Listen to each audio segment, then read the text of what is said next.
ఇప్పుడే జీ5 app download చేయండి. చూడండి మీ ఫేవరెట్ టీవీ షోస్ ఎప్పుడైనా ఎక్కడైనా.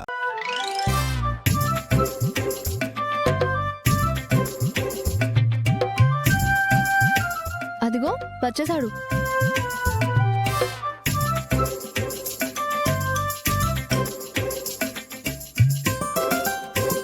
ఆహా, మహాభక్తుడిలాగా ఎలా దండం పెడుతున్నాడో చూడండి.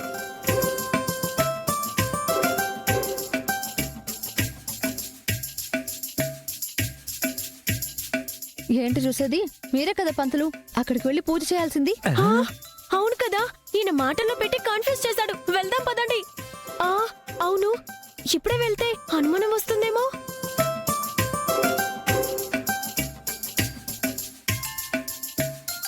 ఇప్పుడే నాకు కూడా డౌట్ వచ్చింది. మళ్ళీ ఏంటండి? అక్కడ ఒరిజినల్ పంతులుంటే మా పొజిషన్ ఏంటండి?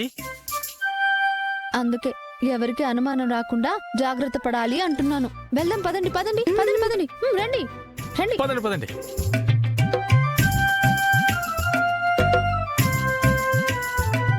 నాగవల్లేమో కుంకుమార్చన చేయించాలని చెప్పింది. ఇక్కడేమో ఎవరూ కనిపించట్లేదేంటి? అదిగో అదిగో అక్కడ శ్రీవల్లి, కొంగు కప్పుకో. పదండి. నీ వల్లే ఆలస్యమైంది. జూనియర్ పంతులు లాగే ఉండాలి.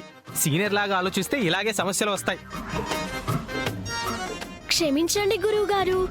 గుడికి ఎంతో మంది భక్తులు వచ్చి పోతూ ఉంటారు. నా చేతుల మీదుగా పూజ జరిగితే వాళ్ళ కోరికలు సిద్ధిస్తాయని నమ్మకం. అలాంటప్పుడు ఎంత తొందరగా రావాలి? తప్పైపోయింది గురువు గారు. సారీ చెప్పడం గుళ్ళో గంట కొట్టినంత ఈజీ అయిపోయింది నీకు. అర్చనలు అభిషేకాలు చేస్తే తెలుస్తుంది పురోహితం అంటే ఏమిటో. ఇదొక్కటి, తొందరగా రా.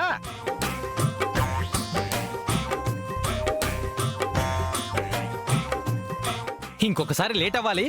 పొద్దున్నే పులిహోర కట్టు చెప్తున్నా. మీరు భక్తుండండి. భక్తులే గుడికొస్తారయ్యా, రౌడీలు రాక్షసులు రారు.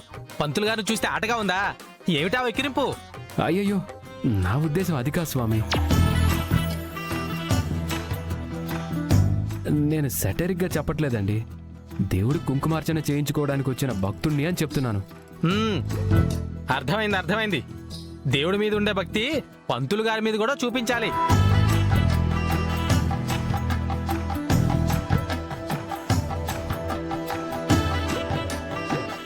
ఏంటయ్యా, మా గురువు గారు అన్నదానికి కోపం వచ్చిందా ఏంటి?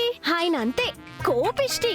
ఇంత పూజ చేసి భక్తుల భారమంతా తానే మోస్తున్నట్టు ఫీలింగ్ ఒకటి. ఏమండి, మీ గురువు గారిని మీరు అలా తిట్టొచ్చా? గురువు అంటే మనకి దారి చూపించేవారు. ఆవేశంలో ఒక మాట అన్నా దాని వెనక మనల్ని ముందుకు తీసుకువెళ్లాలన్న బాధ్యత ఉంటుంది. మరి ఇంతలాగా పరమ భక్తుడు ఎలా అయ్యాడు మా అన్నయ్య? ఇదంతా చూస్తుంటే నిజంగానే దేవాబావ మారిపోయినట్టున్నాడు శివ. లేదంటే అసలు గుడికే రాడు, వచ్చిన దండం పెట్టుకోడు. పంతులు గారు ఎవరైనా చిరాకు పడితే అస్సలు భరించడు. కానీ ఇప్పుడు అన్నీ భరిస్తున్నట్టే ఉన్నాడు. అప్పుడే సర్టిఫికెట్ ఇచ్చేయకు, ఇంకా పరీక్ష పెట్టలేదు. మా గురువు గారిని తక్కువ అంచనా వేయకండి. భక్తుడితో సోది పెట్టేవంట్రా బడుద్దాయి. వచ్చి పూజ ఏర్పాట్లు చూడు. దర్శన భాగ్యం కల్పించమంటారు, గుప్పెడు ప్రసాదం ఇవ్వగలం గాని ఆ భగవంతుని కళ్ళ ముందుకు తీసుకురాగలమా? కళ్ళారా దర్శించే అదృష్టం మనకు తప్ప ఇంకెవరుకుంటుంది? ఏమిటి అలా చూస్తున్నావు? పూజకి ఏర్పాట్లు చేయమని చెప్పాను కదా, వెళ్ళి తగలడు. అలాగే ఈ బడుద్దాయికి ఏం చేయాలో చెప్పి తగలడు. ప్రదక్షిణలు చేసి రండి. సరే అండి.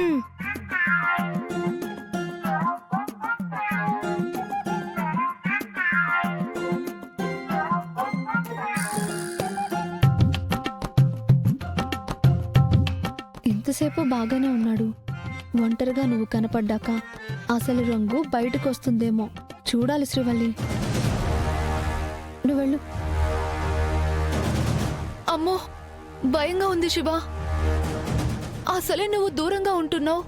వెంకటపతి రాజుగారు పంతులు గారి క్యారెక్టర్లో మునిగిపోయారు. కుముద ఏమో చిన్నపిల్ల, ఏమీ చేయలేదు. ఏదైనా తేడా వస్తే తాళి కట్టే ఛాన్స్ అయితే ఇవ్వను. నువ్వు ధైర్యంగా వెళ్ళు. సరే.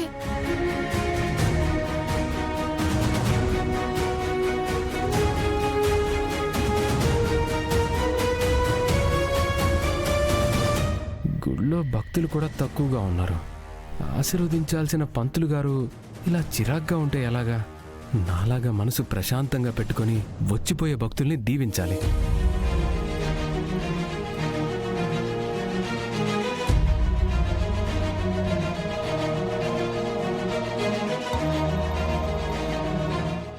ఓం శుక్లాంబరదనం విష్ణు శశివర్ణం చతుర్భుజం ప్రసన్నవదనం ధ్యాయే ఓం నమ ఓం నరసింహాయ నమ ఓం లక్ష్మీ నరసింహాయ నమ ఓం శ్రీయా.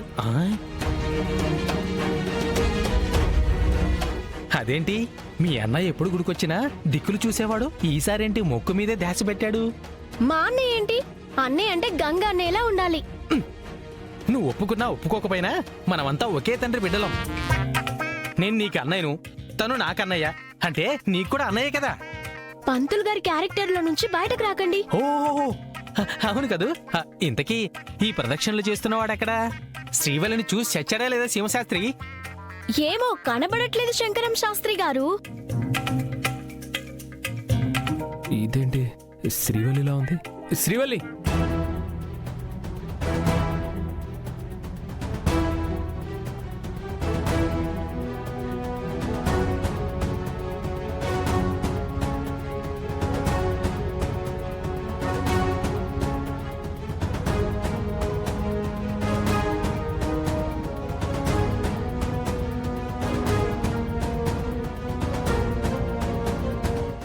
పిలుపు వినగానే కంగారు పడిందంటే శ్రీవల్లి అయి ఉంటుంది. పాపం ఒంటరిగా వచ్చినట్టుంది. తప్పుగా ఏమైనా అర్థం చేసుకుని ఉంటుందా? ఒకసారి తనతో మాట్లాడదాం.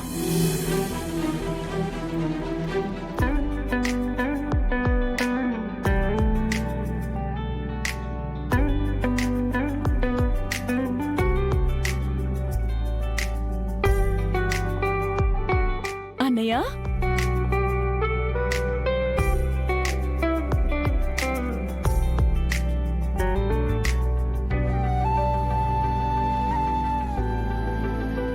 ఎలా ఉన్నావమ్మా?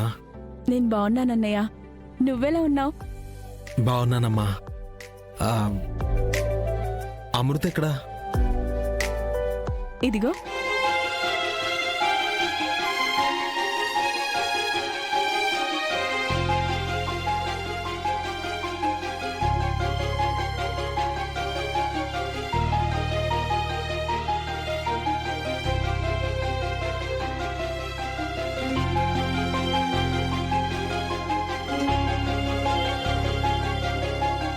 అన్నయ్య,